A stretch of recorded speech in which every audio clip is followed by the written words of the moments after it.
di sini sudah bergabung Dr. Yael. Saya akan menyapa untuk Dr. Yael atau Dr. Ella. Selamat siang, Dr. Ella. Apakah sudah bisa dimulai untuk sesi Dr. Ella? Selamat siang. Oh, ini. Oke. Oke. Sebentar. Oke, baik, Dokter. Dokter Ella, kita sudah sampai di materi Dokter Ella. Izin Bapak Ibu, saya akan menyampaikan CV beliau untuk Dokter Ella.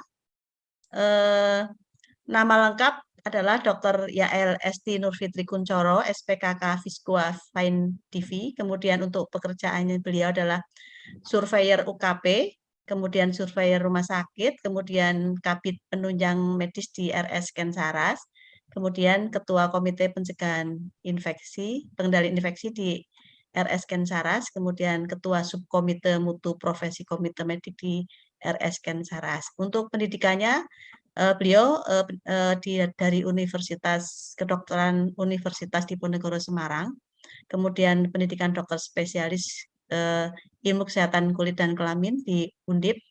Kemudian nomor telepon beliau adalah 081229999921. Kemudian emailnya adalah labele@yahoo.com, dan beliau ini adalah narasumber yang luar biasa, sangat kompeten di bidangnya dan sudah menjadi narasumber nasional dan memberikan materi yang di mana-mana dan sangat bagus sekali penyampaiannya, sehingga kami mohon Bapak Ibu untuk menyimak dan terutama bertanya. Apabila ada yang belum jelas, silahkan bertanya mumpung ketemu Dokter Ella karena beliau sibuknya luar biasa.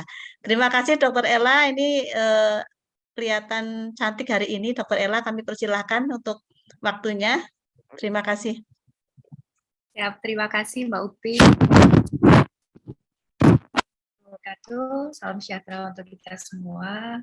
Pertama tentu saya mengucapkan terima kasih kepada Se-Indonesia atas kesempatan yang diberikan. Kemudian kepada teman-teman dari puskesmas ataupun klinik yang sudah bergabung dalam bimbingan atau fasilitasi eksklusif. Mudah-mudahan bermanfaat untuk teman-teman semua. Saya izin langsung mulai ya, Mbak Upi. Silakan Dok. Silakan. Terima kasih. Oke, jadi materi kita hari ini ada 2, mungkin izin pada Mbak Upi yang cantik bahwa nanti kalau boleh saya memaparkan 2 materi sekaligus, kemudian baru sesi tanya jawab. Siap Dok. Siap, terima kasih. Jadi terima kasih tadi sudah diperkenalkan oleh Mbak Upi. Teman-teman boleh panggil saya Ella. Kalau nanti ada yang mau disampaikan, mau sharing, boleh nanti lewat panitia ataupun WA saya, hubungin saya langsung boleh, cuman kadang memang mohon maaf saya balasnya mungkin agak lama. Dan saya juga sebagai sekretaris LPA Laskesi, jadi mudah-mudahan teman-teman pilihannya tetap ke Laskesi, boleh ya Mbak Upi ya? Iya, iya. Terima kasih. Juga saya sebagai pelatih survei akreditasi, jadi harapannya nanti surveyor-surveyor yang nanti mungkin akan turun ke lapangan, mensurvei teman-teman, ataupun mendampingi, memfasilitasi teman-teman, pastinya adalah surveyor-surveyor yang kompeten.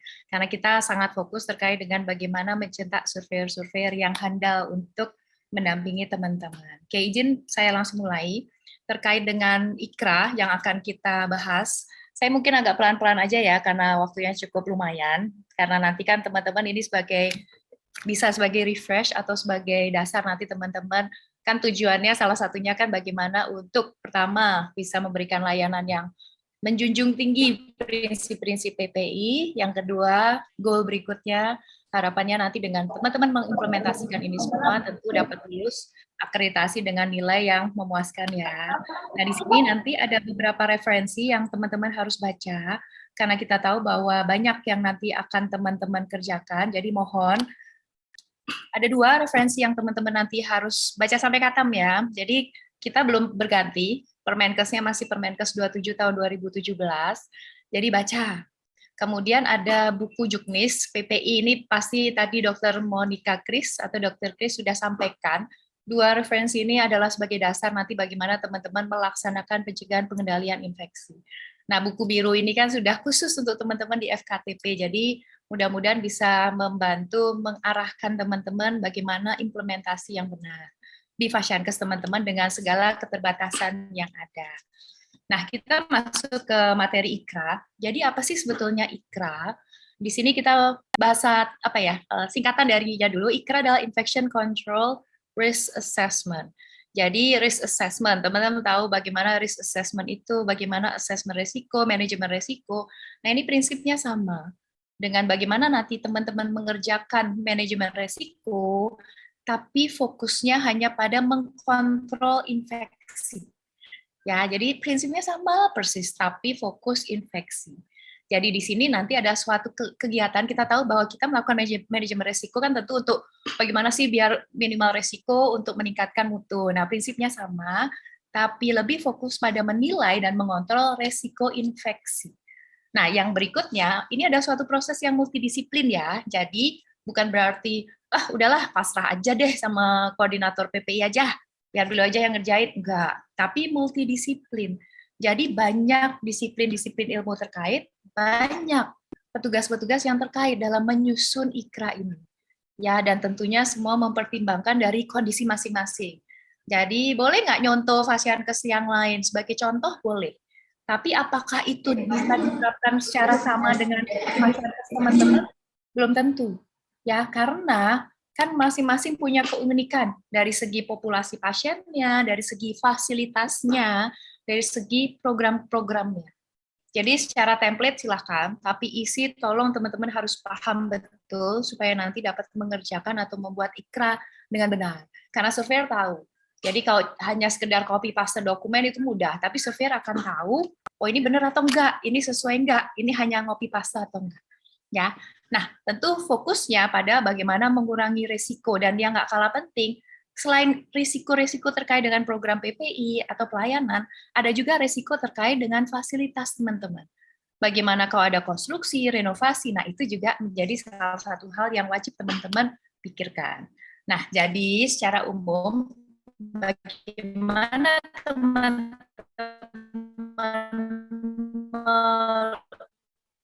melihat IKRA, itu ada suatu program perencanaan mencegah dan mengkontrol infeksi. Infeksinya apa, resikonya, bagaimana perencanaan controlling yang teman-teman buat.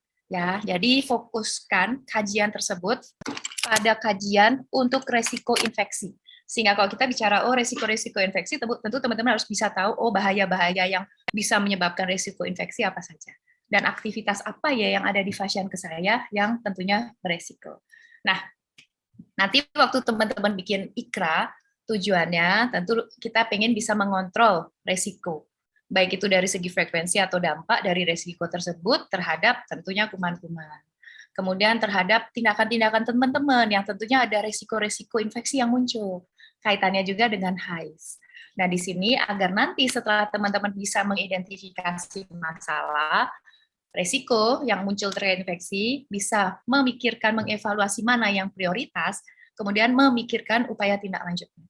Jadi kurang lebih sama kayak prinsip manajemen resiko. Nah, kalau kita bicara IKRA, nanti ada dua hal, yaitu IKRA konstruksi, karena pasti ada resiko infeksi kalau kita melakukan konstruksi atau renovasi di Fasiankes kita. Ada juga yang namanya IKRA program. Jadi di sini akan mencakup hal-hal yang ada di dalam program PPI teman-teman. Dan kenapa juga dinamakan IKRA program? Karena waktu teman-teman menyusun IKRA ini akan menjadi dasar untuk teman-teman memikirkan program PPI. Walaupun menyusun IKRA ini sebagai bagian dari program PPI.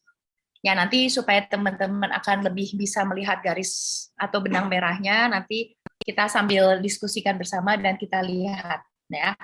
Jadi sebagai fokusnya yang pertama, bagaimana sih kita melakukan IKRA? Tentu berdasarkan risk management flow chart. Jadi soul-nya dari IKRA itu risk management, bukan yang lain-lain, risk management. Kemudian kapan kita bikin IKRA? Tentu setiap tahun teman-teman harus punya IKRA. Tapi nggak terus, udah bikin IKRA, selesai tugas. Enggak. Karena kalau kita melihat prinsip manajemen risiko, kita melihat nanti dokumen risk register, kita melihat dokumen IKRA, itu adalah suatu yang sifatnya dinamis. Bisa nggak tiba-tiba udah bikin IKRA, tiba-tiba di tengah tengah tahun, muncul COVID, berarti kan ikranya akan ada suatu revisi atau tambahan. Sehingga tolong teman-teman, begitu ada suatu resiko yang muncul, karena adanya suatu bahaya baru yang muncul, tuangkanlah itu di dalam ikra.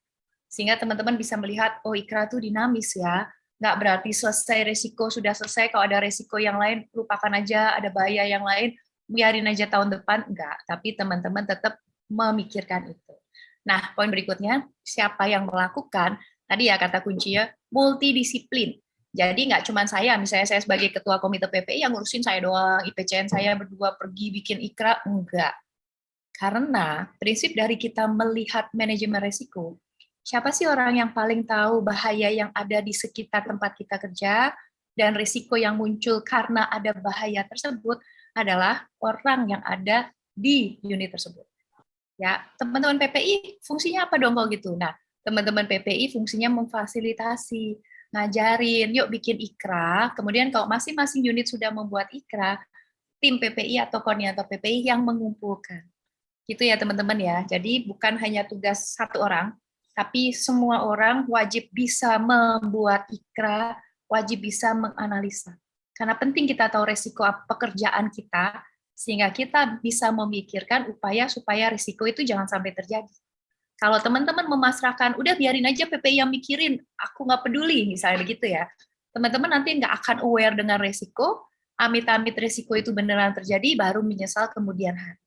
Tapi kalau kita sudah aware ada resiko, ada upaya yang harus saya kerjakan, karena kita tahu bahwa itu penting untuk kita, nah itu yang kita harapkan teman-teman memahami hal itu. Bikin ikra gampang sekali, copy paste gampang sekali. Tapi di balik itu semua, penting kita tahu apa sih resiko, apa yang harus kita lakukan supaya resiko itu nggak terjadi. Ya, nah di sini nanti bagaimana sih melakukannya, mengerjakannya. Nah, ada risk management flowchart. Teman-teman pasti sudah pakar terkait dengan risk, apalagi besok kalau pas sesi manajemen risiko, teman-teman nanti akan lebih difokuskan. Nah, di dalam manajemen risiko flowchart, tentu prinsipnya begini. Seseorang untuk bisa mengatasi, meminimalkan risiko, menghindari risiko, tentu yang pertama harus dilakukan adalah tahu dulu dong resikonya apa. Kalau kita nggak ngerti resikonya apa, ya nggak ada upaya apapun, ya udah ketemu kejadian beneran. Jadi step pertama harus bisa identifikasi risiko. Apa ya bahaya yang menyebabkan risiko infeksi? Gimana cara transmisinya? Siapa yang bisa terkena? Nah, itu proses identifikasi risiko. Oh, ada resiko petugas tertusuk jarum, nah transmisinya adalah bloodborne misalnya. Itu identifikasi resiko. Kemudian udah saya resikonya ada 20 misalnya. Nah, begitu teman-teman sudah bisa mengidentifikasi resiko, langkah selanjutnya tentu menganalisa. Oh, dari resiko tersebut misalnya petugas tertusuk jarum karena adanya jarum bekas pasien HIV. Dipikirkan, sering nggak ya terjadi, seberapa sering ya, konsekuensi atau dampaknya kayak apa ya, bisa sampai parah, atau alah santai aja. Nah, itu teman-teman juga harus bisa menganalisa resiko.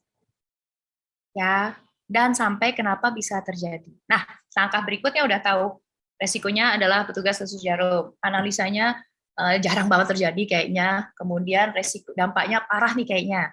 Nah, kemudian dievaluasi. Kayaknya kalau dari segi itu, dari segi dampak, dari segi frekuensi, dari segi sistem yang ada, termasuk kategori yang berat atau ringan ya resikonya. Oh, kalau berat sekali berarti kita harus memikirkan dong upaya mitigasinya. Tapi kalau kayaknya nggak apa-apa deh, kayaknya resikonya ringan, biarin aja, udah nggak usah dipikirin. Nah, itu juga termasuk bagian dari evaluasi resiko. Dan terakhir, begitu teman-teman melihat bahwa itu resiko yang besar, yang harus ada upaya-upaya untuk mengurangi atau menghindari resiko, carilah perlakuan resiko atau kontrol resiko. Itu secara umum adalah konsep bagaimana kita melakukan manajemen resiko. Bagaimana kita memanage resiko yang ada terkait dengan infeksi, supaya kita bisa memberikan pelayanan yang safe untuk kita dan pasien kita. Itulah prinsip utama dari IKRA. Nah, terus kita akan lihat, tadi kan IKRA, kita fokus dulu IKRA program ya. IKRA program nanti teman-teman harus bisa melihat secara luas risk terkait dengan infection yang bisa terjadi pada pasien, petugas, jangan cuma mikirin diri sendiri ya, tapi pada pasien juga. Tapi juga teman-teman harus punya pemikiran ruang lingkup yang lebih luas terkait dengan peralatan ngaruh nggak seperti apa, lingkungan hidup seperti apa, kemudian komunitas teman-teman seperti apa. Sehingga nanti teman-teman juga akan berpikir, oh IKRA, PPI itu bukan hanya urusan dalam gedung saja, bukan urusan upaya tata kelola pelayanan saja, tapi juga nanti kaitannya dengan program-program, kegiatan-kegiatan UKM yang nanti teman-teman juga harus pikirkan ada resiko infeksi atau enggak. Sehingga nanti akan muncul, oh kami punya IKRA, yaitu IKRA yang pertama tentunya IKRA terkait dengan kegiatan-kegiatan UKM. Ada IKRA UKP, ini paling gampang bikin IKRA UKP, atau IKRA tentang layanan kesehatan persorangan teman-teman, atau IKRA layanan klinis di klinik teman-teman. Dan kegiatan-kegiatan apa yang rawan, ada bahaya yang bisa menyebabkan risiko, tolong di-manage resikonya, diidentifikasi di dalam IKRA teman-teman. Nah, di sini tadi ya, langkah-langkah menyusun kembali pada risk management flow chart. Mulai dari identifikasi masalah, menganalisa resiko, melihat perhitungan antara scoring dari dampak, frekuensi, dan sistem, kemudian melihat prioritas yang mana, melakukan pengelolaan resiko, dan yang terakhir, tuangkanlah itu dalam plan of action. Inilah langkah-langkah dalam IKRA program dulu ya. Sehingga nanti teman-teman akan melihat kajiannya tadi ya, pada pasien, petugas, tindakan-tindakan apa yang beresiko, kemudian terkait dengan lingkungan dan segala macamnya, tolong dilihat semuanya. Oke, karena kita fokus pada risiko infeksi. Nah, misalnya tadi teman-teman sudah melakukan identifikasi, tahu resikonya apa. Nah, kemudian tentu kan kita harus tahu tadi bagaimana menganalisa resiko. Waktu menganalisa resiko, teman-teman harus tahu frekuensinya seberapa sering, dampaknya seperti apa, dan kesiapan kita bagaimana supaya kita bisa tahu mana yang prioritas dalam nanti menentukan atau melakukan evaluasi. Nah, langkah pertama kan kita melihat probability, frekuensi kejadian. Nanti ada scoringnya dari 1 sampai 5. Teman-teman coba bayangkan, bila ada suatu resiko akan bertambah berat kalau lebih sering terjadi atau jarang terjadi. Nah, tentunya semakin sering resiko itu kemungkinan terjadi, tentu akan menjadi berat, akan menjadi suatu prioritas. Scoring-nya pasti akan menjadi lebih tinggi. Jadi sama juga, begitu kita bicara probability, semakin sering resiko itu terjadi, pernah terjadi dan sering, ataupun kayaknya bakal sering terjadi, scoring-nya teman-teman skor semakin tinggi. Kalau yang nggak pernah tuh selama ini terjadi dan rasanya nggak akan pernah terjadi, nah mungkin teman-teman scoring 1. Ya, jadi tolong boleh pakai ini, template ini berdasarkan Juknis, atau teman-teman bisa ambil Permenkes 27, agak sedikit berbeda, tapi silahkan teman-teman ambil yang mana. Yang penting bisa melakukan scoring tingkat berdasarkan frekuensi. Poin pertama, harus tahu frekuensinya untuk memprioritaskan risiko. Poin kedua, harus tahu dampaknya. Sama juga, semakin dampaknya parah, pasti level resikonya akan semakin besar. Kalau dampaknya ecek-ecek aja, bisa, nggak apa-apa, paling cuma kaget doang, misalnya, ya udah berarti minimal dampak, teman-teman skor 1. Tapi kalau, kalau sampai kena, itu bisa mengakibatkan kematian, bisa sampai stres, bisa sampai cacat seumur hidup, misalnya. Nah, tentu scoringnya dampaknya akan semakin tinggi, sehingga leveling resiko itu akan semakin tinggi. Jadi hampir sama ke levelingnya atau ke scoringnya. Skor yang ketiga yang teman-teman harus tahu adalah penilaian sistem. Apa sih maksudnya penilaian sistem? Penilaian sistem itu maksudnya sistem kita siap nggak? Kalau sampai resiko itu terjadi karena bahayanya sudah ada, misalnya begitu. Nah, nanti teman-teman membayangkan, oh kalau ada suatu resiko, tapi sistem saya keren, berarti kan resiko itu bisa diturunkan levelnya. Beda cerita, kalau sistem saya nggak siap, SOP nggak ada, fasilitas nggak ada, apa-apa nggak ada, berarti kan kemungkinan resiko itu akan mengakibatkan atau berakibat fatal semakin tinggi. Gitu ya. Jadi agak berbeda scoringnya untuk sistem, semakin kita siap, scoring kita akan semakin kecil untuk leveling resiko. Jadi kalau peraturan ada, fasilitas ada, dilaksanakan, scoringnya kecil. Karena sistem sudah solid, leveling resiko pasti lebih minimal. Ya, jadi 3 scoring ini penting untuk teman-teman tahu supaya bisa menentukan prioritas. Karena di tahap pertama identifikasi resiko banyak sekali, harusnya banyak sekali. Kemudian waktu kita menganalisa, kita melihat dari 3 scoring penilaian ini. Supaya kita bisa melihat, oh nanti waktu evaluasi leveling resikonya seperti apa. Ya teman-teman ya. Nah, kemudian di sini kita akan lihat, untuk menentukan scoring dari prioritas, perkalian antara probability atau frekuensi, kali dampak, kali sistem. Nanti teman-teman akan ketemu skor total, yang itu akan membuat nanti teman-teman bisa melihat, oh scoring paling tinggi, berarti level resikonya paling tinggi. Berarti itu menjadi suatu prioritas yang nanti teman-teman harus pikirkan pengelolaannya seperti apa. Itulah bagian dari sampai pada evaluasi. Kita menggunakan risk matrix grading, di mana kita harus bisa memprioritaskan masalah, juga nanti teman-teman harus menganalisa. Kenapa ya itu? Apa yang bisa dilakukan kira-kira untuk nanti memutuskan rencana kelola atau pengendalian resiko. Jadi teman-teman bisa pakai berbagai macam tools. Oke, sekarang kita coba latihan supaya nanti teman-teman paham. Nah, di sini misalnya, oke, IKRA itu kan menjadi bagian dari misalnya unit gigi, layanan gigi harus bikin IKRA dong ya. Di sana kan pasti ada banyak resiko-resiko infeksi. Nah, waktu teman-teman melihat, oh ya unit layanan gigi saya nih banyak sekali hal.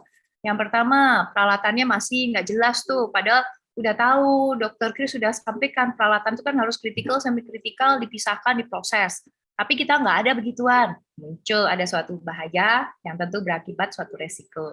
Yang kedua, APD-nya nggak ada. Harusnya kita pakai APD kan ada handscoon steril, kayak tadi disampaikan, kalau untuk tindakan. Kita nggak punya, muncul lagi resiko. Tempat cuci tangan nggak ada, itu muncul lagi resiko. Tempat untuk pencucian peralatan untuk pre-cleaning juga nggak ada, muncul lagi resiko, dan segala macamnya. Nah, itu teman-teman harus mengidentifikasi. Itu adalah bagian dari pertama, identifikasi resiko yang ada. Nah, setelah teman-teman melakukan identifikasi resiko, masukkanlah di dalam tabel ini. Dalam tabel IKRA. Tadi potential risk yang mungkin ada dituliskan, kemudian dikalikan antara probability, keseringan, kemungkinan terjadinya, kemudian scoring dampak atau impact, scoring current system. Nah, karena tadi masalahnya banyak dan semuanya nggak ada, kemungkinan current systemnya jelek ya. SOP nggak ada, fasilitas nggak ada, oke kita scoring rata-rata 5 atau mungkin 4. Silahkan teman-teman brainstorming menentukan scoring. Kemudian dari segi probability, teman-teman menganalisa. Oh, pasiennya kita banyak, peralatannya banyak, berarti resiko terkait peralatan tinggi, berarti teman-teman scoring 5 misalnya. Dampak juga teman-teman pikirkan. Kalau sampai peralatan yang nggak diproses dengan baik, padahal dokter Kris sudah bilang itu wajib hukumnya, berarti kan dampaknya parah juga nih kalau nggak diproses, bisa sampai menyebabkan suatu transmisi penyakit yang berakibat mungkin penyakit yang sifatnya sementara ataupun fatal. Nah, teman-teman scoring. Nah, itulah yang teman-teman lakukan scoring. Setelah itu kalikan probability kali dampak kali current system ketemu skor. Dari scoring inilah teman-teman tentukan prioritas. Karena kalau sumber daya teman-teman terbatas, yang pertama mungkin tidak semuanya bisa langsung segera diselesaikan, diupayakan upaya mitigasi. Yang kedua, umumnya sesuatu yang scoringnya cukup rendah, harapannya bisa kita ghosting aja deh, diabaikan, karena mungkin risiko itu sebetulnya scoringnya leveling rendah, kita tahu kalau dibiarkan atau diterima resikonya, kemungkinan besar tidak apa-apa. Jadi itu adalah pertimbangan untuk waktu teman-teman melakukan proses evaluasi dan menentukan rencana kelola resiko yang ada dari hasil IKRA ini. Ya, oke. Kita coba yang berikutnya, persiapan persalinan. Mungkin pada klinik-klinik yang menolong persalinan atau puskesmas yang persalinan, di sini juga akan ada beberapa hal yang bisa kita identifikasi resikonya. Misalnya, tadi APD-nya belum sesuai standar, peralatannya belum dikategorikan, belum diproses, lingkungannya nggak pernah dibersihin, terus misalnya nggak ada tempat-tempat penyimpanan khusus. Nah, teman-teman tuliskan identifikasi. resiko yang bisa terjadi, tentukan score probability kali impact kali current system, dikalikan ketemu scoring, diurutkan mana yang prioritas. Ketemulah apa yang kita sebut sebagai suatu IKRA.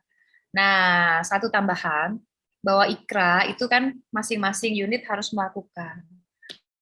Ada juga IKRA berdasarkan hasil surveillance. Kalau Fasiankes teman-teman misalnya menolong persalinan, ada resiko-resiko, dan mungkin pernah terjadi misalnya, nah tentu teman-teman juga harus pertimbangkan bahwa resiko itu harus juga kita identifikasikan, kemudian di scoring lagi, kemudian kita lihat rankingnya supaya kita punya pemikiran upaya-upaya untuk nanti melakukan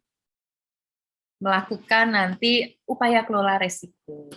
Nah, ini jangan lupa ya, misalnya terkait dengan kasus ini, ada pasien dengan postpartum, 2 orang selama seumur hidup klinik tersebut atau puskesmas tersebut, yang mengakibatkan di sini IDO, kemudian sebenarnya SOP sudah punya, tapi peralatannya masih belum steril, masih belum diproses, APD nggak ada misalnya. Nah, di sini kita identifikasi IDO episiotomi, probability-nya karena 2 dalam setahun atau seumur hidup misalnya dikasih kategori low, dari segi dampak karena menyebabkan lama rawat dari pasien yang IDO bertambah, adanya cedera teman-teman scoring 3, kemudian dari sistem, karena SOP ada, fasilitasnya ada, tapi nggak pernah dilaksanakan, misalnya teman-teman scoring 3, sehingga ketemu scoringnya, nah nantinya dibuat plan of action. Ya, jadi tolong setelah teman-teman menyusun mengidentifikasikan prioritas, bikinlah plan of action, rencana kegiatan berdasarkan identifikasi atau IKRA yang sudah teman-teman buat. Nah, tadi misalnya prioritas pertama adalah tentang peralatan yang tidak diproses dengan benar terkait dengan kritikal, semi-kritikal, non-kritikal. Karena itu sebagai prioritas 1, tentu teman-teman pikirkan strategi apa ya yang harus dilakukan untuk meminimalkan resiko terkait dengan peralatan. Misalnya, kita ajukan beliin sensator atau klaf aja deh. Habis itu kita sosialisasikan caranya pemrosesan alat dan pemilihan alat. Nah, tolong strategi itu dibuat. Kemudian setelah itu kita evaluasi bagaimana terlaksana atau enggak, progresnya bagaimana. Inilah yang harus teman-teman buat, boleh dengan template seperti ini atau template seperti ini. Jadi silahkan teman-teman nanti waktu kita belajar tentang dokumen-dokumen yang dipersyaratkan, teman-teman bisa melihat contoh-contoh template yang ada. Tapi prinsipnya, tolong sesuaikan dengan kondisi Fasiankes teman-teman. Karena masing-masing Fasiankes teman-teman adalah suatu Fasiankes yang sifatnya tentunya unik. Oke, itu adalah IKRA program. Sebentar saya stop share, saya share lagi ya, karena ada coret-coret, takut ada yang tertutup. Ya dok, mohon yang nyoret-nyoret jangan dicoret-coret ya. Terima kasih Mbak Upi. Oke, kita masuk ke IKRA konstruksi. Jadi tadi kan IKRA program, mudah-mudahan teman-teman udah jelas ya. Kita masuk ke IKRA konstruksi. Nah, ini adalah bagi Fasiankes yang ada rencana konstruksi. Nah, menyusunnya kapan kita akan lihat. Nah, kalau kita bicara konstruksi, sebetulnya resiko kalau kita melakukan konstruksi di Fasiankes kan nggak cuma infeksi aja. Makanya sebetulnya ada yang namanya pre-construction risk assessment. Jadi, mengakses resiko terkait dengan konstruksi yang dilakukan pre atau sebelum. Ya, jadi kalau udah terlanjur konstruksi, terus teman-teman bikin IKRA, itu sebetulnya tidak sesuai dengan konsep. Karena harusnya IKRA ataupun PCRA itu dilakukan pre, sebelum proses konstruksi. Ya, nah, kemudian, tapi kalau terpaksa ya sudah, tapi yang penting teman-teman harus tahu konsepnya. Ini prinsipnya sama sebetulnya. Kalau kita bicara lagi IKRA, PCRA itu adalah konsep manajemen risiko khusus pada konstruksi. Jadi kalau Fasiankes teman-teman itu puskesmas atau klinik nggak ada konstruksi ya sudah aman, nggak usah dibuat. IKRA konstruksinya, kalau IKRA programnya harus dibuat. Ya, nah di sini prinsipnya sama, harus bisa mengidentifikasi, menganalisa, mengevaluasi, mengendalikan resiko. Prinsipnya sama kayak flowchart manajemen resiko. Nah, di sini tentu sama kayak IKRA yang melakukan siapa? Apakah PPI lagi? Enggak cuman PPI, multidisiplin juga. Harus diikuti oleh vendor atau apa sih namanya kontraktornya, kemudian unit yang terlibat konstruksi juga harus tahu. Ya, nah Di sini kalau kita bicara PCRA, nanti akan meliputi 8 hal, karena kita fokus pada IKRA konstruksi, dan standar juga lebih pada minta IKRA konstruksi, kita akan fokus pada yang namanya IKRA konstruksi. Nah, apa sih sebetulnya IKRA konstruksi? Nah, tadi ya, semua ini adalah bagian dari PCRA. Pre, pra, sebelum. Jadi waktu teman-teman menyusun IKRA konstruksi ada langkah-langkahnya. Dan ini harus disusun sebelum konstruksi, sampai konstruksi itu selesai. Jadi yang namanya IKRA itu selalu sifatnya dinamis. Nggak cuma udah bikin IKRA, selesai. Udah bikin IKRA konstruksi, selesai. Nggak, sifatnya dinamis. Sampai pokoknya itu selesai. Nah, langkahnya yang pertama, benar-benar pra-renovasi, rapat dulu dong ya. Yuk kumpul multidisiplin. Komite PPI, tim PPI, unit yang terkait, kemudian kontraktor, dinas kesehatan, boleh nggak boleh? Ya, rapat dulu, kita berpikir, apa sih yang mau kita kerjakan? Oh, saya mau bikin ruang isolasi buat klinik rawat inap saya, biar keren, boleh. Atau, saya mau bikin ini aja deh, ngecat tembok aja deh. Atau, saya mau, misalnya nih, unit tersebut saya mau bikin X-house, biar lebih bersih untuk poli TB atau untuk ruang pemeriksaan TB. Nah, tentu yang pertama harus tahu, mau ngapain sih konstruksinya. Yang kedua, nanti di mana lokasinya. Kemudian yang perlu teman-teman pikirkan juga, masukkan di dalam IKRA konstruksi waktu rapat, lihat kembali ada nggak regulasi yang menaungi, misalnya bikin ruang isolasi tentu harus ada regulasinya dong, harus ada pedomannya, sehingga waktu teman-teman membangun itu sesuai dengan prinsip PPI. Jangan sampai udah bikin IKRA konstruksi belum? Udah. Kapan sebelumnya? Keren sekali. Kemudian begitu dibangun beneran, diikuti beneran, kok nggak sesuai standar. Lupa harusnya ada misalnya fasilitas kebersihan tangan di situ. Padahal udah terlanjur bikin BP umum. Nah, itu kan repot lagi. Jadi, libatkanlah PPI di awal, selain untuk proses penyusunan IKRA konstruksi ini nanti, yang kedua memberikan rekomendasi seperti apa sih renovasi yang baik kalau kita bicara standar PPI. Ya, nanti banyak sekali pedomannya, misalnya bikin ruangan BP umum harus seperti apa, bikin ruang isolasi seperti apa, segala macam itu sebagai masukan. Ya, tapi jangan pusing dulu. Nah, kemudian tentu habis itu nanti kita akan belajar tentang bagaimana membuat IKRA konstruksi yang itu harus dilakukan pre-renovasi, sebelum renovasi. Setelah semua sudah dibikin, kemudian muncul izin renovasi, maksudnya oke, tim PPI udah approve ya, silakan bangun ya, tapi term and condition-nya seperti ini ya, harus ada begini ya, itu muncul izin renovasi. Setelah itu, selama proses renovasi, nggak terus kita nganggur-nganggur saja, tidak. Tim PPI harus memonitor. Di awal kita udah sepakat ya, deal ya, kalau mau bangun itu harus berlaku begini. Nanti harus pakai APD, nanti harus dibentengin misalnya, nanti harus begini. Nah, yang harus itu tolong dimonitor durante renovasi. Jadi nanti ada lagi bentuk monitoring renovasi.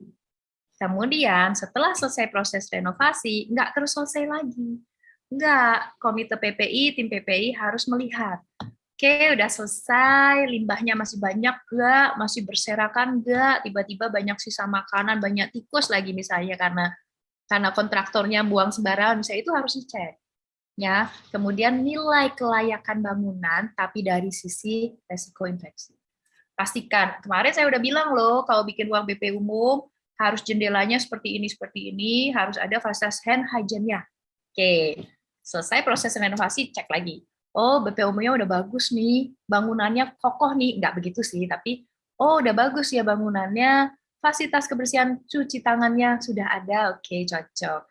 Kita lihat sampahnya udah nggak berserakan, limbah nggak ada, debunya udah oke. Nah, tinggal minta bersihkan, kemudian layak pakai, silahkan layak pakai. Itulah baru teman-teman selesai IKRA konstruksi. Itu ya teman-teman ya. Nah, kita masuk ke langkah-langkahnya, dan jangan lupa waktu ada suatu proses renovasi, tolong dikasih hiasan-hiasan. Hiasan-hiasan itu ada pengumuman, hati-hati jangan masuk area konstruksi, kalau masuk harus pakai begini, itu sebagai peringatan. Nanti ini juga diintegrasikan dengan teman-teman yang ada di MFK. Jangan sampai sudah dilakukan tadi persyaratan khusus, pasien anak-anak masuk lagi ke ruangan yang penuh dengan risiko infeksi, penuh dengan risiko debu, kan repot sekali. Jadi tolong tetap dikasih pemberitahuan, pengumuman, dan segala macam. Nah, kita masuk sekarang, pre-renovasi, rapat, oke. Yang pertama ditentukan, tipenya seperti apa sih konstruksinya. Kenapa kita harus tahu tipe dan di mana?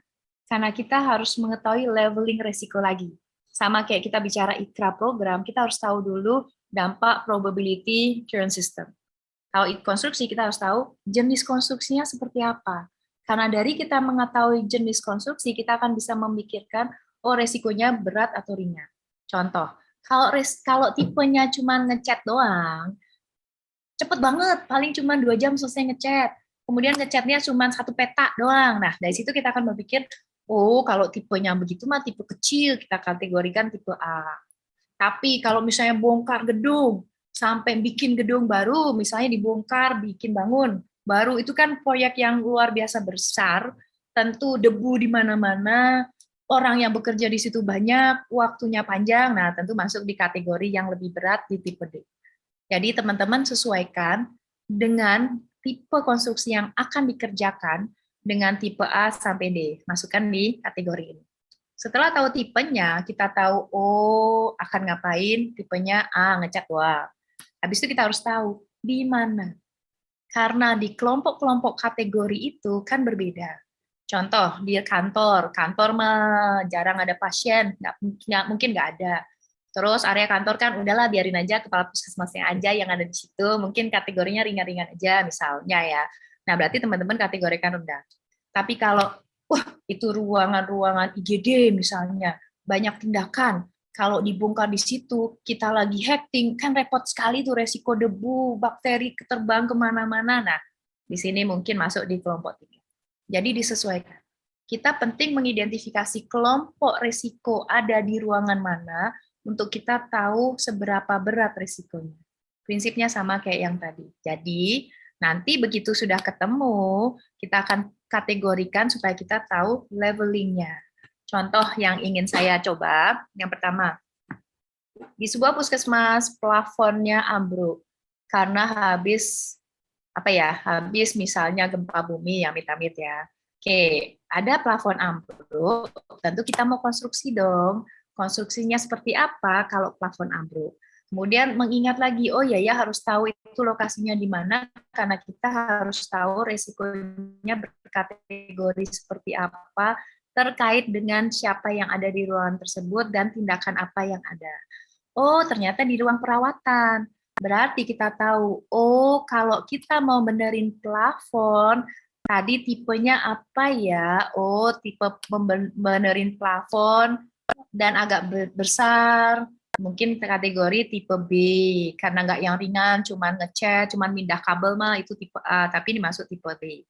Kemudian kita ingat tadi, ruangannya di mana ya? Ruangannya tadi di ruang perawatan. Berarti masuknya di kategori tadi, ini kok geser ya, di kategori tinggi misalnya, karena itu sebagai ruang perawatan. Sebentar saya cek dulu. Ruang perawatan adalah di kategori tinggi ya, berarti betul di tinggi. Nanti tipe B dengan kategori ruang tinggi karena ruang perawatan masuknya matriksnya level 2. Terus kenapa kalau level 2? Nah, teman-teman bisa tahu, oh kalau level 2 rekomendasi upaya mitigasinya apa ya? Cari level 2 di sini. Level 2, sediakan sarana penghalang debu. Lakukan pembersihan begitu selesai pekerjaan. Oh betul, kan itu kan area-area yang beresiko karena ruang perawatan. Jadi pembersihan harus segera dilakukan, sarana penghalangan harus dibersihkan. Kalau memang itu beresiko, teman-teman mau memindahkan sementara pelayanan tempat lain, boleh nggak? Boleh. Jadi teman-teman tentukan berdasarkan rekomendasi yang ada. Nah, yang penting, tolong pada kondisi-kondisi tertentu, teman-teman juga harus melihat potensial resiko infeksi ke unit-unit sekitarnya. Oh, di tetangga saya taman, sebelah kiri, sebelah kanan taman, depannya kantor ruang kepala puskesmas, bawahnya nggak ada karena kita di lantai dasar, atasnya nggak ada juga lantai dasar. Oh, kayaknya nggak ada resiko, ya sudah. Tapi begitu ruangan saya sebelahnya ada IGD, sebelah kirinya adalah ruang VK misalnya, kemudian lantai bawahnya ada ruang CSSD. Nah, itu teman-teman pikirkan, oh area-area itu akan beresiko juga nggak dengan proses konstruksi ini. Sehingga nanti teman-teman mengkategorikan, memikirkan resiko infeksi, dan memikirkan perlu nggak pengendalian resiko infeksi bila konstruksi itu dilakukan. Setelah itu semua, bikin surat izin kerja PPI. Ini semacam rekomendasi PPI, kita udah approve, boleh segera dilakukan, tapi tolong rekomendasi ini dikerjakan. Misalnya kelas 2 ini ada di sini, tolong kerjakan. Apalagi terlibat dengan ruang sebelahnya, tetangganya, bawahnya, atasnya, tuangkanlah ini semua di sini. Sehingga nanti vendornya akan bisa melihat, kontraktornya akan bisa melihat, oke, berarti saya harus mematuhi surat izin ini, karena memang itu hasil kesepakatan bersama. Nah, kemudian lanjutkanlah dengan pengawasan. Ya, karena nanti teman-teman harus membuat tanda-tanda pengawasan yang ada. Nah, di sini ada beberapa contoh form terkait dengan pengawasan. Misalnya, tadi disampaikan harus dikasih penunjuk. Jalur keluar masuknya harus seperti ini. Harus ada tabir-tabir pengaman. Harus dibersihkan sesegera setiap sore. Nah, teman-teman tuliskan tindakan-tindakan apa saja, monitoringnya dilakukan atau tidak. Ya, ini semua tinggal teman-teman sesuaikan. Yang terakhir adalah pasca renovasi. Jadi setelah proses renovasi, selesai, puji syukur udah beres, udah bikin bangunan baru atau sudah bikin exhaust, lubang exhaust atau pasang exhaust atau tadi benerin plafon ruang perawatan nifas misalnya. Nah, lihat lagi. Oke, sudah bagus, sudah layak dipakai, limbahnya sudah nggak ada, kemudian sudah sesuai dengan standar. Nah, sudah dilakukan pembersihan secara general nggak? Setelah itu bila ini semua sudah dilakukan, berarti sudah selesai monitoring pasca renovasi, berarti ruangan tersebut sudah layak digunakan dari sisi PPI-nya. Itulah kalau kita bicara tentang IKRA, baik itu IKRA program ataupun IKRA renovasi. Saya izin melanjutkan sekalian ya, terkait dengan Monef dan audit. Silakan, Dok. Terima kasih Mbak Upi. Ya. Oke, tadi IKRA ya. Nah, IKRA itu juga bagian dari monitoring juga ya teman-teman, karena kita tahu bahwa IKRA itu sifatnya dinamis. Jadi ada bagian monitoringnya, kayak IKRA konstruksi kan nggak cuma berhenti identifikasi, tapi juga implementasi dan monitoring. Kemudian IKRA program juga sama, tetap kita harus memonitor pelaksanaan dari plan of action yang dilaksanakan atau enggak, dan berhasil memitigasi, meminimalkan risiko atau enggak. Nah, kita akan belajar terkait dengan bagaimana kita melakukan monitoring evaluasi dengan cara-cara yang lain. Nah, di sini, kenapa sih kita perlu melakukan monitoring? Kadang, kalau kita melihat, ini berkaca dari pengalaman IPCN saya, kalau bikin laporan, apalagi kalau mereka habis supervisi misalnya, kadang kasihan juga ya, tiap hari kerjaannya supervisi aja buat apa sih? Nah, kalau di tempat kami di rumah sakit memang enak. Saya punya IPCN 2 orang yang ngurusin 800 staf dengan 190 bed. Nah, beda kalau teman-teman di puskesmas atau klinik nggak punya yang namanya IPCN yang full time. Terus ngapain harus monitoring buat apa lagi? Kayaknya ribet amat. Udah mendingan nggak usah misalnya. Nah, jangan begitu. Karena kita perlu monitoring, tujuannya untuk apa? Supaya kita tahu di mana sih kita, gimana sih kondisi kita. Kalau tanpa monitoring, kita cuma akan kayaknya ya, udah dilakukan kok. Kayaknya ya, saya udah nurut kata Bu Kris tadi disuruh bikin ini begitu. Kayaknya, baru kayaknya. Kita nggak tahu persis gimana kita, program kita jalan atau enggak, tercapai nggak targetnya. Itulah pentingnya kita melakukan monitoring. Berat-berat. Apalagi nggak ada full time, apalagi lu lagi. Tapi kalau kita tahu itu penting, kita tahu apa yang bisa kita dapatkan dengan kita melakukan monitoring, harapannya teman-teman melakukan. Ngomong sih gampang, melakukannya susah, betul, melakukan susah. Nah, di sini kita akan tahu, apa sih yang mau kita monitor, data apa sih yang harus kita pikirkan, kita kumpulkan, itu teman-teman harus tahu nantinya. Kemudian setelah kita misalnya mengumpulkan data, tentu harus tahu data ngomong apa sih, bukan hanya sekedar angka, tapi teman-teman harus bisa mengartikan, menarasikan data yang diperoleh dari pengumpulan dari monitoring.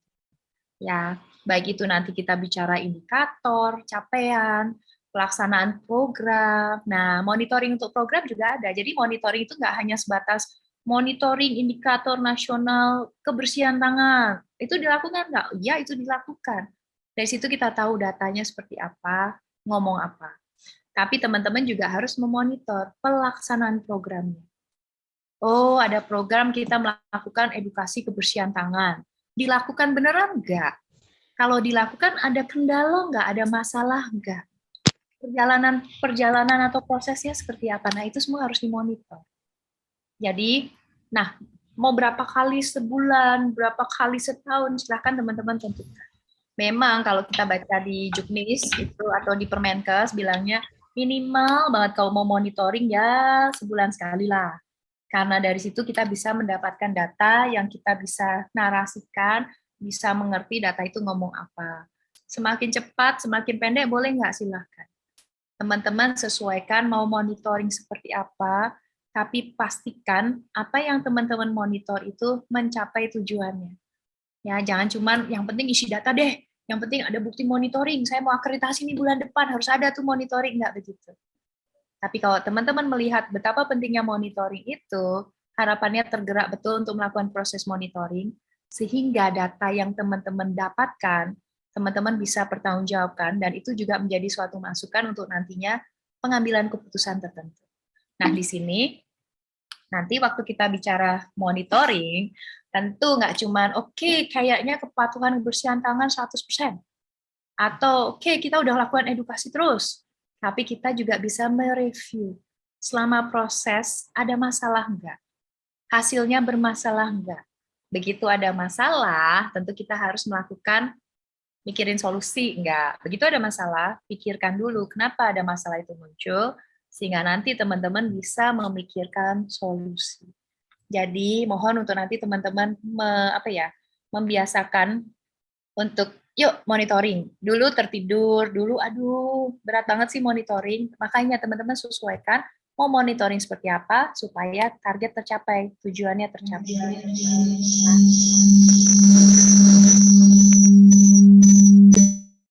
Oke, terima kasih. Nah, di sini kita merefresh dulu apa sih sebetulnya monitoring evaluasi. Karena ini di mana-mana tuh ngomongin Monef, terus kayak kerjaannya Monef aja.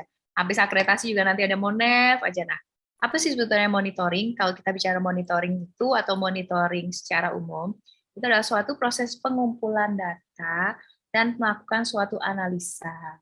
Jadi ngumpulin data, kemudian bisa show data itu ngomong apa. Kemudian, nah ini satu hal harus dilakukan secara reguler, periodik. Kalau monitoring cuma sekali, itu bukan monitoring, itu ngelihat doang. Tapi kalau monitoring reguler, oke, kami monitor seminggu sekali, sebulan sekali, nah itu benar baru monitoring. Ya, nah yang dimonitor itu tolong prosesnya, jangan fokus pada blaming seseorang, melihat nih orang gimana sih nggak patuh terus enggak, tapi benar nggak pelaksanaannya, prosesnya betul nggak, implementasinya dilakukan nggak. Ya, jadi fokus pada proses, bukan pada individunya, ya. Nah, di sini harapannya dengan teman-teman melakukan monitoring bisa melihat, mengkaji pelaksanaan programnya, kinerjanya sesuai enggak, tercapai enggak yang diinginkan. Nah, kalau evaluasi sebagai lanjutan dari proses monitoring, habis mengumpulkan data, menganalisa, kita membuat suatu penilaian. Kita melihat dari informasi yang didapatkan, sesuai enggak? Ada masalah enggak? Kalau ada masalah, apa akar penyebab masalahnya? Solusinya apa? Supaya nanti kita bisa memberikan informasi, kita bisa menunjukkan, ini loh masalah ada gap, masalahnya ini, akar masalahnya ini, solusinya ini. Kemudian nanti setelah pelaksanaan implementasi dari solusi, tentu lanjut lagi, monef lagi. Jadi sama lagi kayak Ikra, suatu proses yang sifatnya dinamis, monef itu juga sifatnya dinamis, nggak ada berhentinya. Jangan dianggap menjadi beban ya, tapi lakukanlah itu karena memang kita perlu melakukan itu. Nah, nanti di bagian monitoring ada yang namanya audit. Apa sih sebetulnya bedanya audit? Nah, sebetulnya audit itu bagian dari proses monitoring juga. Kan tetapi nanti ada kekhususan-kekhususan terkait dengan audit tersebut. Co-monitoring, oke, apapun yang dilakukan, kegiatannya dimonitor, kalau nggak terlaksana seperti apa, evaluasinya bagaimana, sampai solusi betul. Kalau audit begitu juga nggak? Audit begitu juga. Akan tetapi fokusnya, kenapa dasar pemilihan audit, tahapannya seperti apa, persiapannya lebih matang, dan segala macamnya itu ada di audit. Kalau teman-teman sudah belajar audit internal, kemarin saya lupa nih sama Dr. Cahyono sudah sampai belum waktu pembahasan bab 1. Nah, di situ kurang lebih prinsipnya hampir sama kalau kita bicara audit, baik itu audit internal, audit PPI, karena nanti teman-teman bisa baca, waktu kita bicara audit di dalam Permenkes 27, kata-kata auditnya itu langsung konotasinya audit internal. Karena sebetulnya soul-nya audit internal itu sama. Ya, walaupun kita bicara tentang PPI. Nah, kita masuk dulu ke monitoring. Gimana sih nanti teman-teman melakukan monitoring PPI di FKTP? Nah, di sini tentu ada tim yang melakukan monitoring. Siapa yang melakukan? Ya, mohon maaf teman-teman, tim PPI. Karena monitoring itu harus dilakukan oleh seseorang yang paham betul. Kalau dilakukan oleh yang nggak paham, sama aja bohong. Berarti yang dimonitor aja belum tentu benar. Nanti kalau ada masalah, evaluasi nggak bisa ngasih bantuan mencari akar masalah dan solusi nggak bisa. Jadi memang monitoring itu menjadi salah satu tugas dari tim PPI. Makanya itu menjadi program PPI, karena fokus pada pelaksanaan monitoringnya. Boleh nggak dibantu orang lain? Boleh-boleh aja, asalkan paham. Ya, jadi nanti ini kayak P1, P2, P3, ini sebagai bagian dari pengawasan, bagian dari pengendalian, monitoring PPI juga harus dilakukan. Nah, checklistnya seperti apa, alat bantunya seperti apa, nanti pada sesi siang akan banyak diberikan. Di slide ini juga ada beberapa contoh-contoh monitoring. Tapi prinsipnya memonitor, melihat dari indikatornya PPI, melihat dari pelaksanaan programnya sesuai atau enggak, itu yang dimonitor. Ya, misalnya tadi sosialisasi kebersihan tangan. Dilakukan nggak? Program minta seminggu, setahun 3 kali. Monitor dong. Dilakukan nggak? Oh, dilakukan. Ada kendala nggak? Apa kendalanya? Apa yang harus dilakukan untuk upaya perbaikan berdasarkan akar penyebab masalahnya. Itulah proses monitoring. Jadi silahkan kembangkan checklist yang sesuai dengan masing-masing program ataupun indikator yang ada di Fasiankes teman-teman. Nah, kalau kita bicara monitoring, itu kan sebetulnya apa sih yang harus dimonitor? Nah, nanti teman-teman bisa lihat di Permenkes 27 ataupun Juknis, bahwa semua program teman-teman harus dimonitor. Kewaspadaan standar dimonitor nggak? Ya, dimonitor. Nah, ini contoh di Juknis, contoh pemantauan atau monitoring kewaspadaan standar. Di semua unit misalnya. Mau dibikin formnya berbeda dari ini, boleh nggak? Boleh. Silahkan teman-teman, mana yang sesuai. Misalnya saya mau lebih enaknya monitoring per ruangan aja deh. Jadi kalau saya datang ke Gadar, langsung saya monitor, semua dapat kewaspadaan standar, kewaspadaan transmisi, surveillance, semuanya dapat, boleh nggak? Boleh. Ya, yang penting kita melihat bahwa kita memonitor ada tujuannya. Gimana caranya tujuan itu tercapai? Buatlah tools, checklist yang mudah, yang mampu laksana, dan tentukan periode melakukan monitoring. Tapi jangan sekali seumur hidup, karena itu bukan monitoring, karena harus sifatnya tadi ya reguler dilakukan. Nah, ini contoh misalnya di monitoring ruang gawat darurat, mulai dari monitoring lingkungannya, dibersihkan bener gak. Ini kalau sama kayak IPCN saya tuh kalau supervisi, sebetulnya begini, monitoring itu boleh hospital wide. Semua dimonitor. Kalau semua dimonitor tentu akan membantu supaya teman-teman punya gambaran yang besar terkait dengan Fasiankes teman-teman. Kan tetapi mungkin ada keterbatasan tertentu untuk hal tertentu yang dimonitor. Contoh, monitor surveillance height, phlebitis misalnya. Kan nggak semua ruangan dimonitor surveillance tersebut. Nah, teman-teman ambil fokus atau targeted, boleh nggak? Boleh. Ya, tapi kalau sesuatu yang harus diimplementasikan secara luas, hand hygiene, aduh kalau satu Fasiankes kayaknya berat ya, saya mau ambil gawat darurat aja. Nah, kembali pertanyaannya, kalau memonitor satu hal di satu unit, menjawab enggak, mewakili sampel enggak? Kalau teman-teman di batin, di pemikiran bilang, sebenarnya sih enggak mewakili ya, jangan lakukan. Tapi kalau dipikirkan, oh phlebitis saya ambil dirawat inap aja deh, karena dari situ kan sesuai. mewakili populasi nggak, mewakili sampelnya sesuai nggak, sesuai, ambillah targeted. Ya, jadi boleh nggak wide, hospital wide atau seluruh Fasiankes? Oh, tentu saja boleh. Boleh nggak targeted ke tempat-tempat tertentu saya memonitor? Boleh. Asal prinsipnya sesuai dengan tujuan, sesuai dengan fokusnya. Teman-teman yang akan bisa menganalisa sendiri, ini di sini, ini di sini, ini begini. Oke? Nah, kalau manajemen limbah misalnya, ya tentu teman-teman oke, hospital wide. APD, APD mah nggak hospital wide, kan di ruang kepala puskesmas kan nggak ada tuh APD, nggak usah. Di ruang apa nggak ada, ya nggak usah. Berarti teman-teman bisa pilih target. Nah, segala macam itu.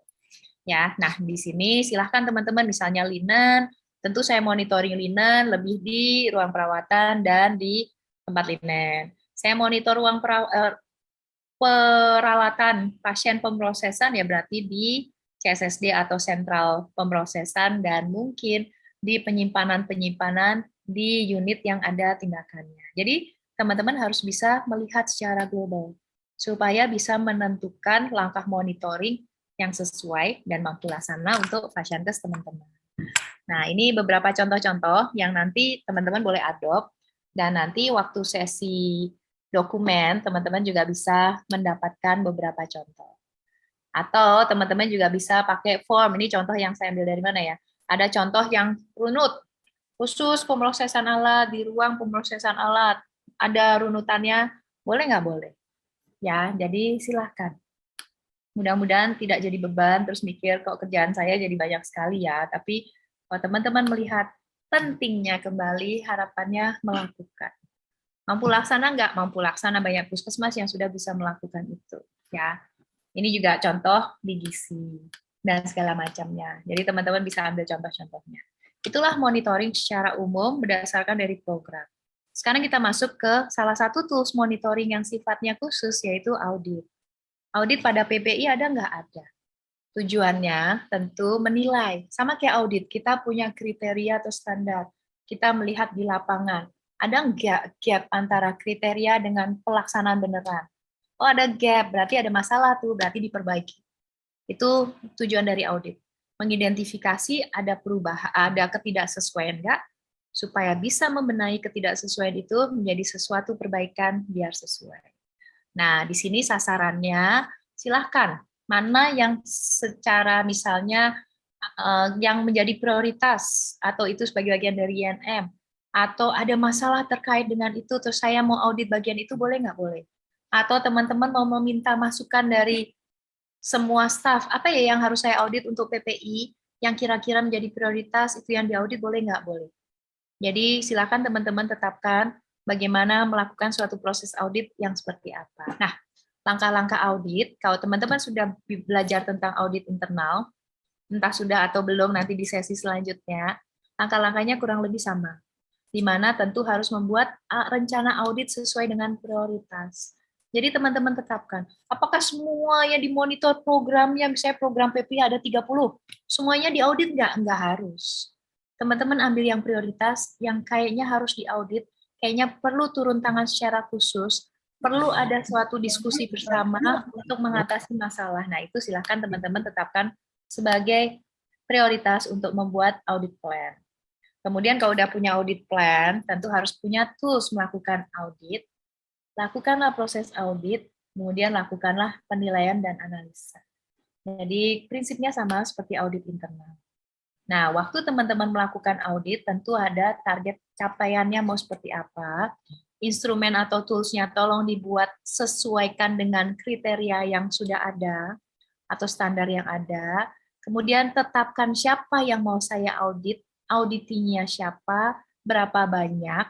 Nah, kemudian lakukan, dan di sini nanti nggak cuman ketemunya hasilnya seperti apa, nggak cuman ketemunya simpulannya apa, tapi terkait dengan proses analisa, teman-teman harus sampai endingnya adalah rekomendasi perbaikan. Nah, nanti di sini ini contoh.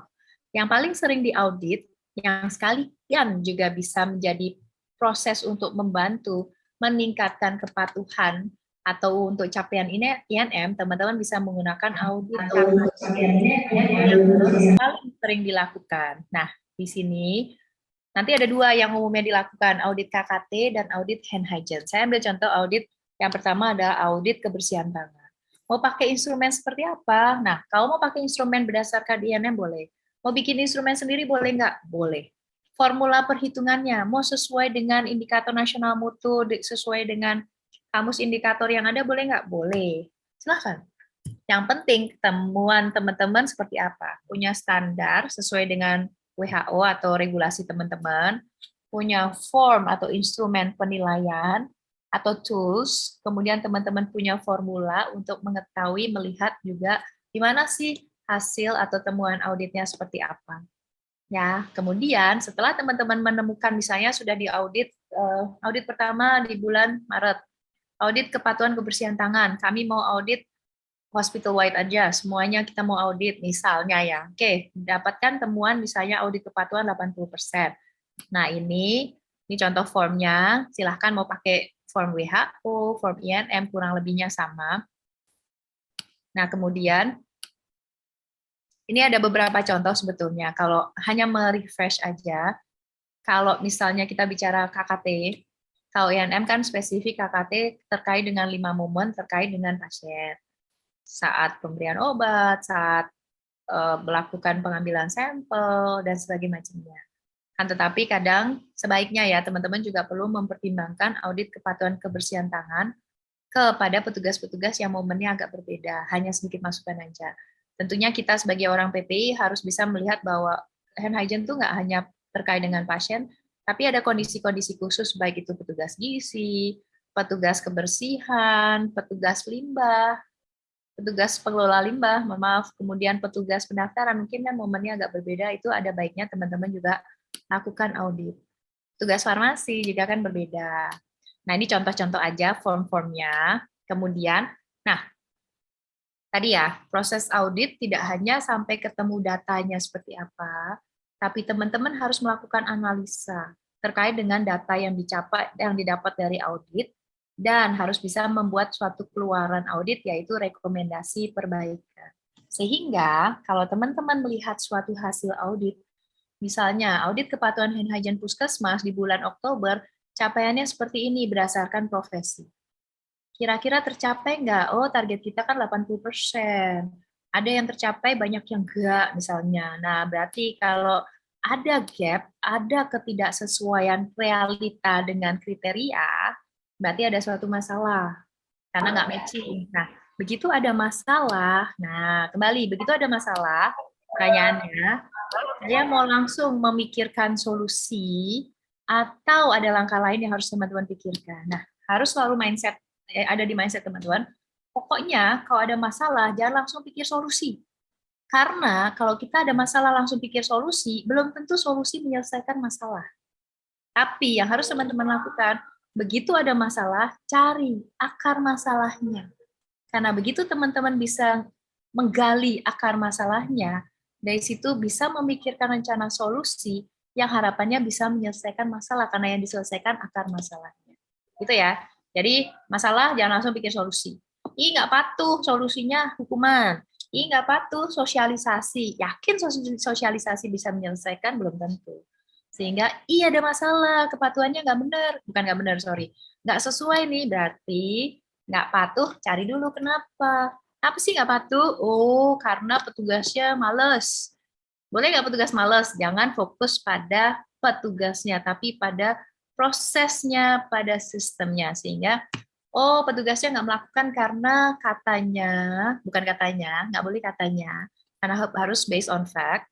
Oh petugasnya tidak melakukan karena waktu kita telusur ternyata sabunnya sering habis, jadi nggak bisa dilakukan. Atau hand rubnya sering habis, atau belum tahu cara yang benar karena ternyata kita nggak jalan sosialisasinya misalnya. Nah, ketemu kan akar masalahnya, ternyata nggak cukup menjawab dengan sosialisasi saja, tapi karena sering kosong berarti muncul solusinya apa.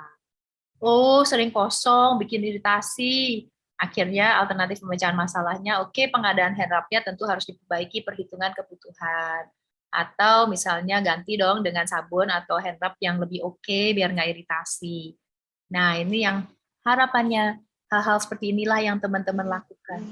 Sehingga bukan hanya sekedar lembar kertas gimana untuk pemenuhan standar akreditasi, enggak. Tapi di balik apa yang teman-teman lakukan, ada manfaat yang bisa dirasakan baik itu oleh teman-teman sendiri, masyarakat, staf teman-teman, masyarakat, dan tentunya seluruh seluruh organisasi, atau itu bisa menjadi suatu kebanggaan atau bisa menjadi suatu upaya dalam teman-teman melakukan peningkatan mutu untuk Fashiankes teman-teman. Sehingga tolong selesaikanlah sampai pada rekomendasi. Diharapkan dengan adanya rekomendasi, teman-teman bisa menyampaikan rekomendasi itu pada teman-teman yang diaudit atau auditi, sehingga ada rencana perbaikan. Sehingga semua temuan itu bisa menghasilkan suatu rekomendasi yang tentunya akan menghasilkan perbaikan. Mungkin itu yang bisa saya sampaikan, mudah-mudahan nggak terlalu cepat dan bisa bermanfaat untuk teman-teman, dan harapannya teman-teman mau melakukan itu semua. Bukan karena dilihat oleh kepala puskesmas, bukan karena dilihat oleh pemilik klinik, bukan untuk hanya sekedar pemenuhan standar akreditasi, tapi teman-teman punya hati, punya integritas untuk melakukan apa yang harusnya teman-teman lakukan. Oke, terima kasih atas perhatiannya. Saya kembalikan ke moderator. Wassalamualaikum warahmatullahi wabarakatuh. Waalaikumsalam warahmatullahi wabarakatuh. Terima kasih Dokter Ella, luar biasa ya Bapak Ibu semuanya. Ini penjelasan Dokter Ella itu sangat jelas dan bahasanya juga mudah dicerna dan sangat bermanfaat. Mudah-mudahan nanti teman-teman bisa memahami. Terima kasih Dokter Ella. Izin Dokter Ella, ini waktunya tidak terasa ternyata sudah cepat berlalu, padahal kita masih kepingin mendengarkan penjelasan yang luar biasa tadi. Baik, Dokter Ella izin untuk menyampaikan beberapa pertanyaan dari chatroom. Nanti kami bagi dua sesinya. Ada yang pertanyaan dari chatroom dan juga nanti mungkin ada yang raise hand. Dokter Ella, saya bacakan ya. Boleh, monggo. Ya. Ini dari Askiatin Naili dari Puskesmas Batangan. Izin bertanya, untuk program Ikra program berarti lebih baik di breakdown setiap unit baru nanti dimasukkan jadi satu ke Ikra program PPI, atau cukup satu aja menjadi satu, atau dimasukkan yang sekiranya scoring tertinggi. Monggo Dok. Oke, siap, terima kasih. Jadi karena tadi ya, bagus pertanyaannya, tentu baiknya Ikra itu kan disusun dari masing-masing unit dulu.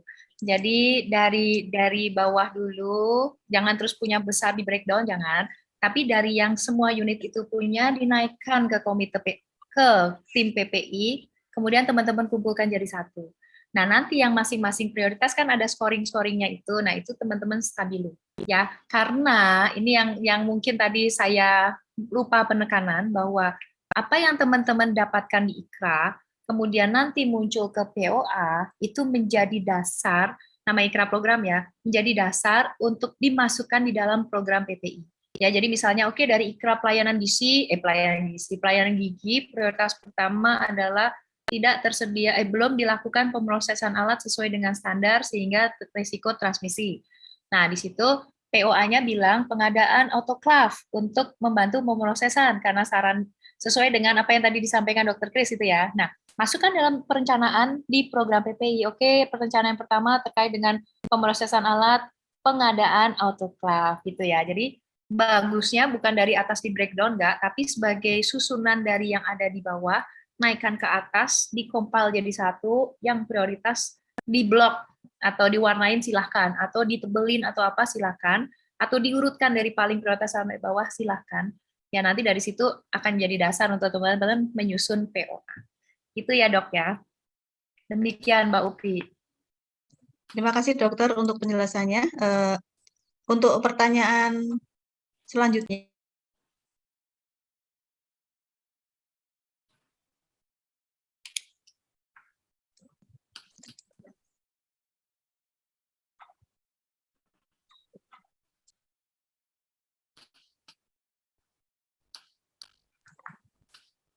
Tadi Ini, Mbak Upinya? Oh. ya, ini sudah. Tadi ini apa? Kami ini apakah dokumen Ikra baru dibuat di tengah tahun berjalan tidak apa-apa? Ini maksudnya untuk nanti persiapan akred, Dok. Oke.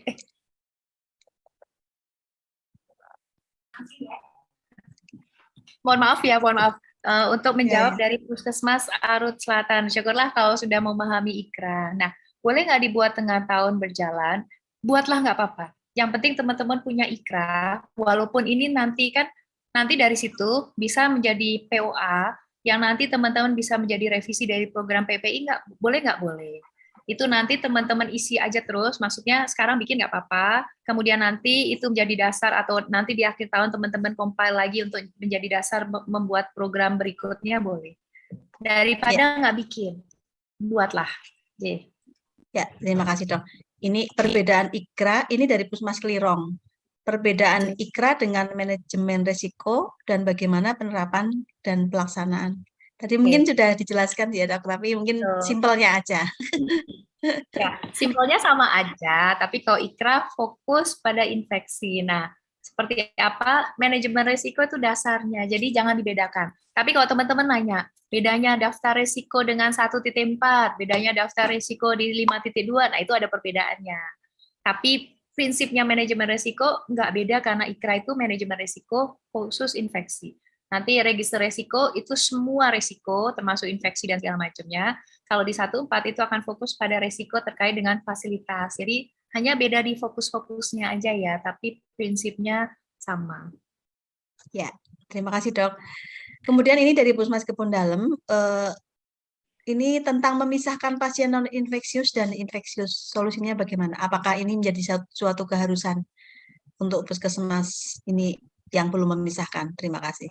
Terima kasih. Jadi memang prinsipnya bagus. Jadi teman-teman itu harus paham di mana kita nggak boleh dong jadiin satu antara pasien varicella, TB, jadi satu dengan pasien ANC, gitu kan. Tapi misalnya, puskesmas saya nggak bisa tuh dibikin zona infeksius, zona non-infeksius. Gimana solusinya? Nah, mungkin nanti ada ya, atau tadi sempat dijelaskan. Yang penting nanti waktu teman-teman nanti di standar 5, itu kan ada kewaspadaan 5.5.4 ya, 5.5.5 atau 5.5.5 itu kan ada airborne harus seperti apa. Nah, di situ nanti teman-teman akan bisa melihat, oh berarti yang penting kalau memang nggak bisa dibagi langsung, kan ada tuh puskesmas yang sudah dibagi blok langsung, teman-teman bisa dengan screening identifikasi risiko transmisi seperti apa, kemudian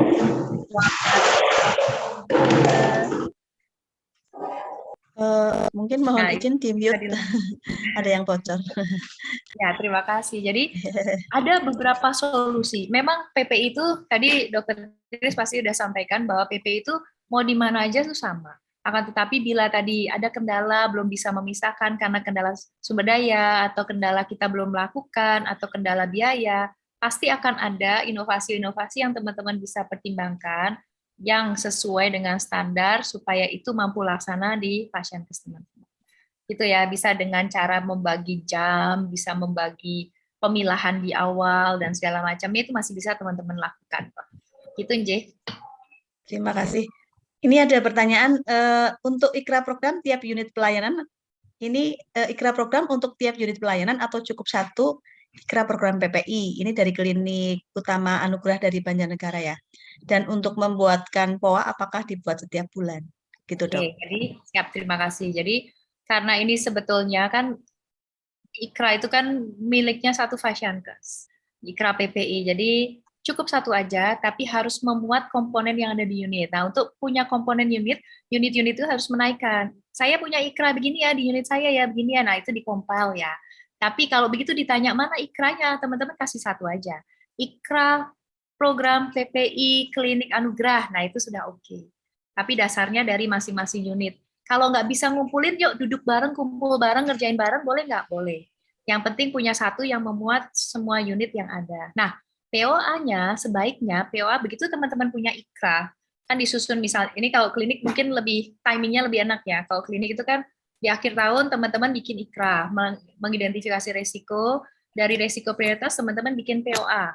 Dari POA yang ada, teman-teman masukkan itu di dalam program untuk misalnya tahun 2022 berarti bikin 2023 atau misalnya teman-teman bikin IKRA-nya di Desember, kemudian teman-teman bikin POA-nya di setelah IKRA disusun, kemudian bikin program PPI.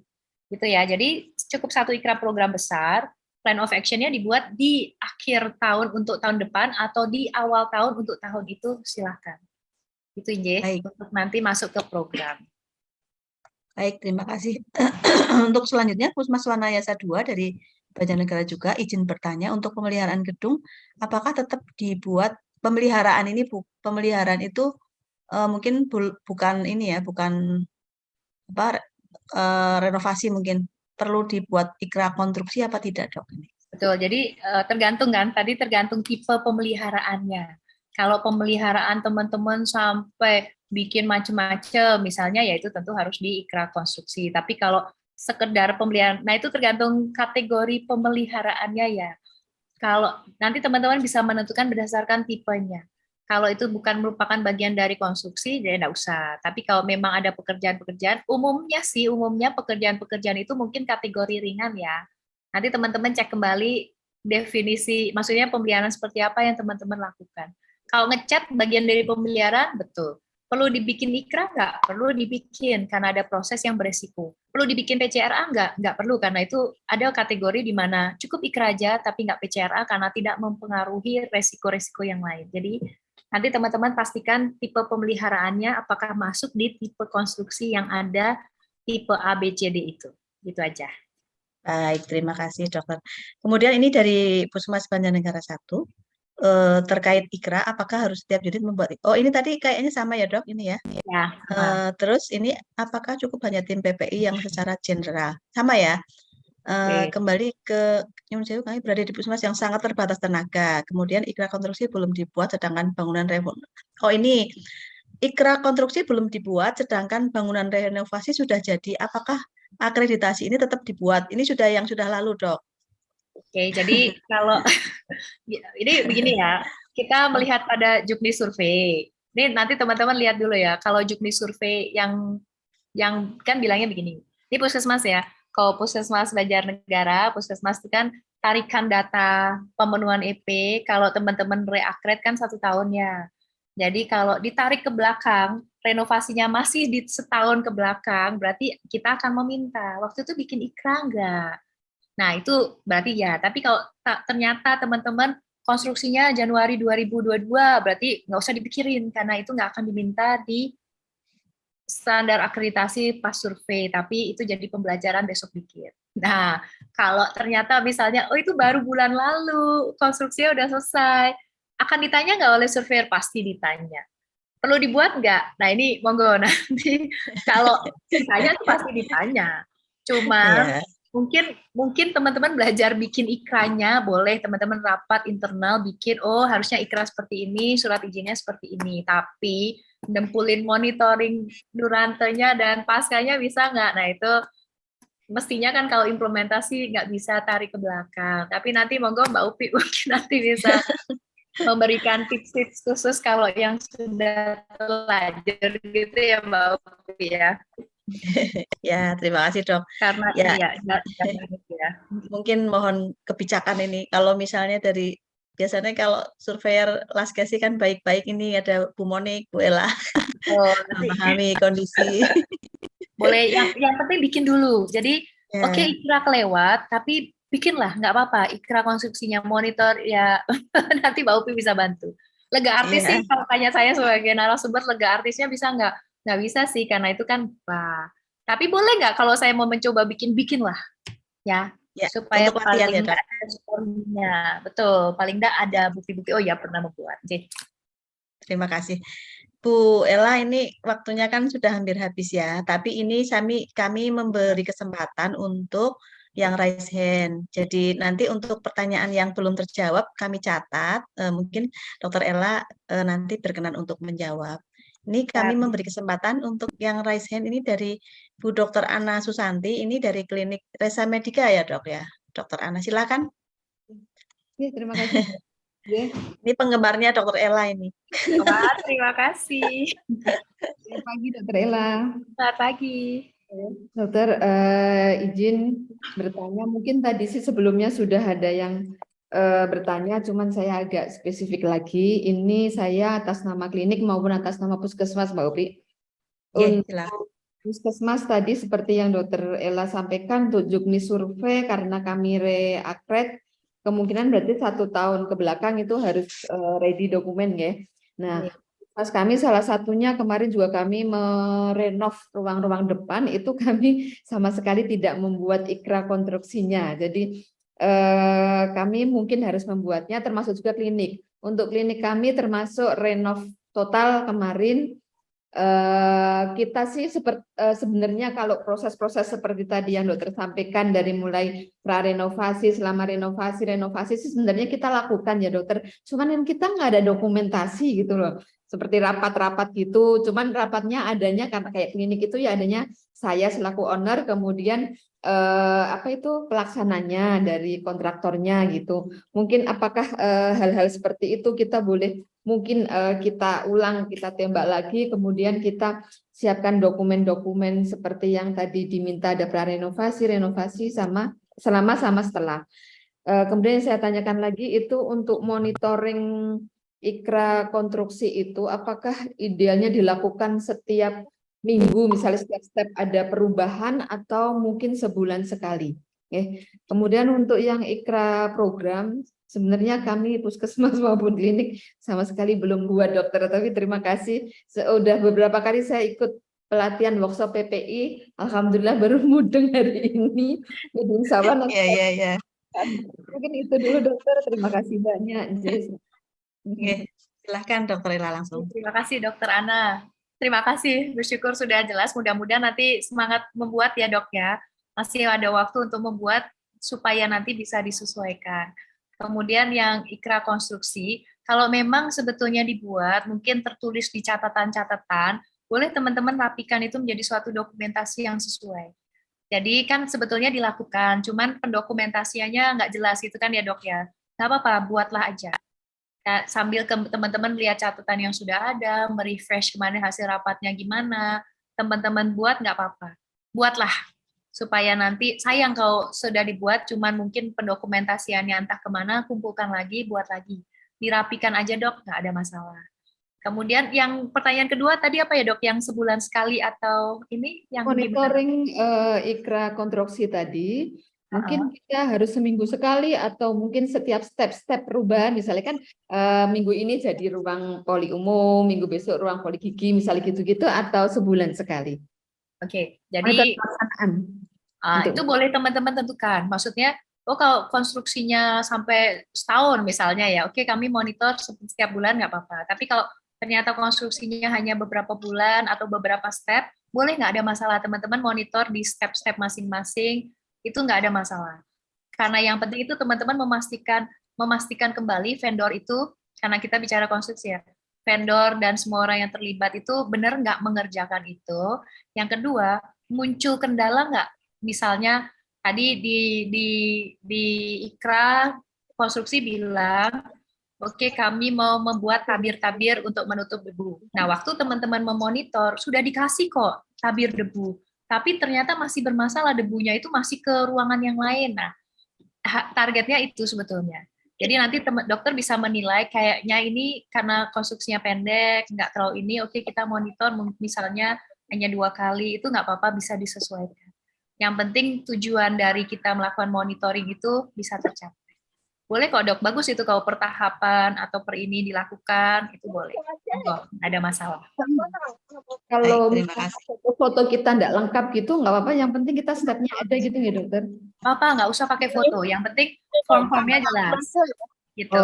Itu foto sih, itu bonus ya, foto selfie, foto apa itu bonus. Tapi kalau yang penting itu pendokumentasian dari form monitoringnya itu yang akan bisa membuat kita melihat, oh ya itu bukti kok, benar, langsung kita scoring 10. Oke. Gitu dok. Baik, terima kasih Bu Ana. Langsung aja. Ini ada pertanyaan dari Puskesmas Jaten 1, dipersilahkan. Mumpung masih ada waktu ya dok, ya izin ya dok. Siap, monggo. Silahkan Bapak atau Ibu dari Puskesmas Jaten 1. Oh ini Mbak, silahkan dibuka mute-nya ya Bu, Puskesmas Jaten 1. Silahkan.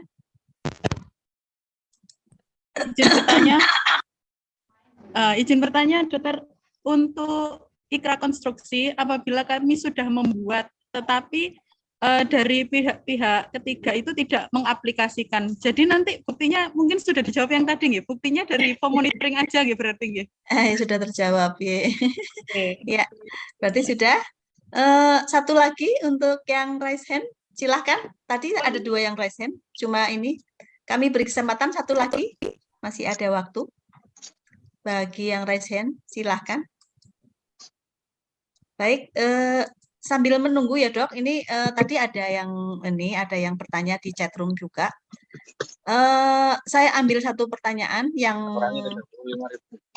ini ada yang mau, silahkan yang mau raise hand. Ya, langsung aja ini terkait dengan audit kepatuhan cuci tangan dengan pengisian INM tentang kepatuhan cuci tangan apakah tidak bisa disamakan. Ini maksudnya gini, Dok. Terkait audit kepatuhan cuci tangan dengan pengisian INM tentang kepatuhan cuci tangan apakah tidak bisa disamakan saja? Maksudnya begitu, Dok, pertanyaannya. Kenapa nggak disamakan aja gitu? Ya, terima kasih. Kalau pertanyaannya boleh nggak jadi satu boleh.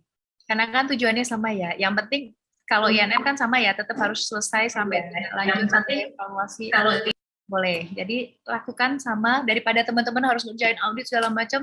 Audit INM sama dengan teman-teman melakukan untuk audit kepatuhan kebersihan tangan sekaligus untuk INM boleh. Nggak ada masalah. Itu ya, Baik. Mbak Ufi dan teman-teman. Ya. Baik, satu lagi ya, Dok. Ini. Oh, boleh. Dasar untuk membuat indikator ini dari Puskesmas Arut Selatan, ini jauh sekali dari mana ya? Sulawesi mungkin ya. Dasar untuk membuat indikator PPI, apakah menggunakan kewaspadaan standar secara terperinci atau bagaimana, Dok? Oke, terima kasih. Kalau indikator, jadi memang kalau kita nanti teman-teman pastikan lagi di standar ya, karena indikator itu kan bisa berdasarkan indikator HAIS-nya, bisa berdasarkan indikator programnya. Nah, ini nanti teman-teman tinggal memilih. Kalau indikator berdasar HAIS kan nanti dapatnya dari surveillance, dapatnya dari segala macam karena ini indikator infeksi HAIS-nya. Tapi kalau dari indikator kewaspadaan standar itu bagian dari program itu juga boleh. Silahkan teman-teman tetapkan. Tapi kalau nanti melihat ke standar yang habis ini akan bicara tentang standar, nanti teman-teman menggarisbawahi standar mintanya indikator seperti apa sih? Kalau harus indikator HAIS berarti buatlah indikator HAIS. Tapi kalau indikator keberhasilan program berarti teman-teman masukkan indikator kewaspadaan standar, indikator pelaksanaan bundles, indikator pelaksanaan apalagi ya, kewaspadaan transmisi. Nah, itu ya. Jadi umum bebas. Bisa dari size, bisa dari ini, tapi kalau bicara tentang standar nanti lihat habis ini ya, gitu ya Mbak Ufi. Terima kasih, Dokter. Ini waktunya sayang sekali waktunya sudah habis ini, Dok. Jadi baik Bapak Ibu, dari banyaknya pertanyaan